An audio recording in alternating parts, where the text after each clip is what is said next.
Did you see Northernlion by Balenciaga video? I don't mean to insult whoever prompt engineered that, okay? But I do not interface with AI.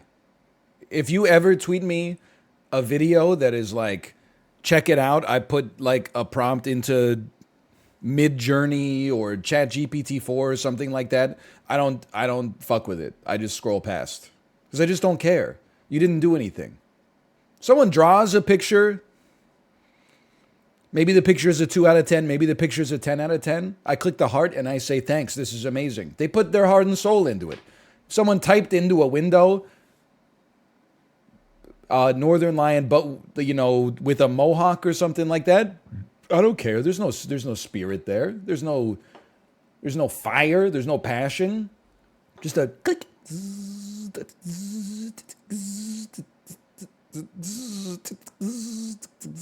I don't want that. It's not about the effort, it's about the result. I couldn't disagree more. I'm not anti-AI necessarily. Like if it helps make my customer service experience when Air Canada loses my bags a little bit smoother, that's okay by me. I just like there's already enough like horrendous art on the internet that has like real people behind it. The force multiplier there's going to be like 10,000 times the volume of shitty art produced daily now. I just don't need to see it. Wow, that's me if I was wearing a long leather coat. Come on, man. Like we got real problems. We got shit to do. I can just use my imagination.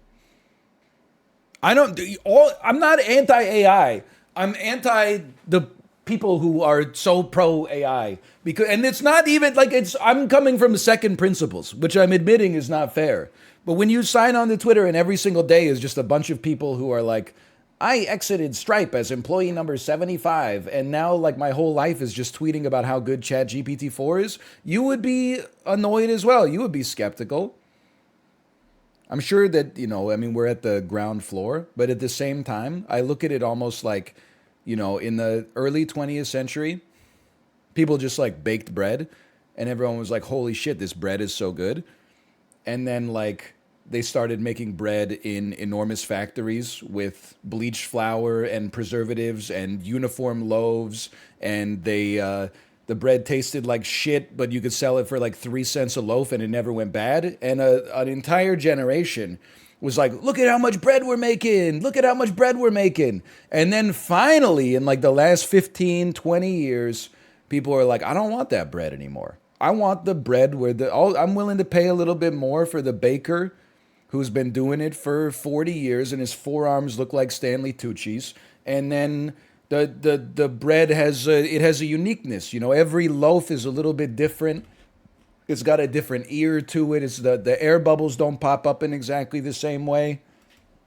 That's how I feel about AI right now. Which is for like a couple of weeks, I was like amazed that robots could make pictures. And now I'm like sick of it. I'm like, I don't want this picture from a robot. I want an imperfect picture from someone who it has like meaning behind it. They have like they have an impetus apart from just making it.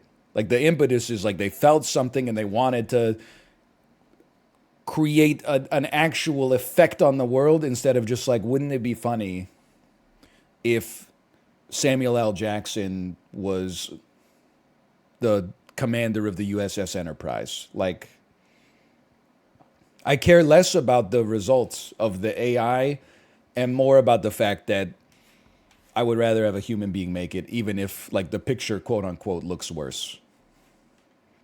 Also, I think if you, I'm not anti-AI.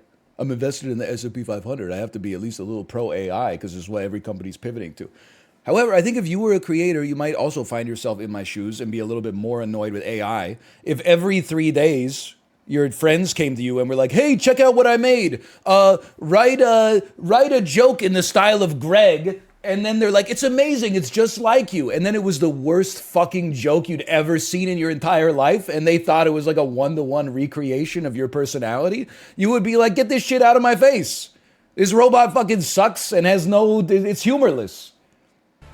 I mean, if you wanted to not be like mad at the people who are mad at the people who are mad at the media, that's the thing that makes sense. You know, if you were mad at the people on the internet, that's the way that I look at it. I think that's a fair way forward from that. Well, dude, I asked ChatGPT to write a grocery anecdote as if I was NL, and it wrote, I was at the grocery store and I bought oranges. What came first, the color orange or the name orange? I don't know. Anyway, I was at the grocery store. You would be pissed off too, okay? I'm not saying I'm not biased. I'm merely saying, well, I'm saying I'm biased, but I'm also saying I can't deny my biases. But every thread on Twitter now has some idiot blue check replying and adding this account called Bob Will Explain.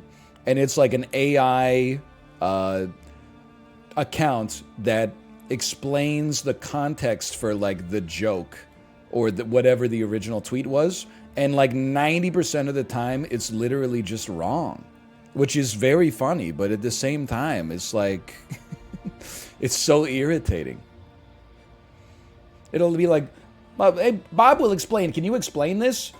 Yes, they're saying, how is it possible? This teacher should not be allowed to teach her class because her ass is too fat. And I'm like, what is this? This thing is not good. It's in the AI dead zone where it's not like bad funny and it's not good impressive. So Victor, don't send me Samuel L. Jackson as the captain of the USS Enterprise, okay? Those of you who are watching on YouTube might be confused about why that's relevant. We were talking about AI-generated images before. It's soulless. Listen, okay. If you want to watch a VTuber with the AI-generated text coming out of their mouth, it's a free market, baby. Do whatever you want to do. If you want the pops and the cracks and the warts and the feces and the sneezes and the snot and the mucus and the gruel, then you stick around here, okay? I hope you enjoyed it. If you did, click the like button. It helps out a great deal. Of course, subscribe if you want to see more in the future. For now, thanks for watching, and I will see you next time. See ya!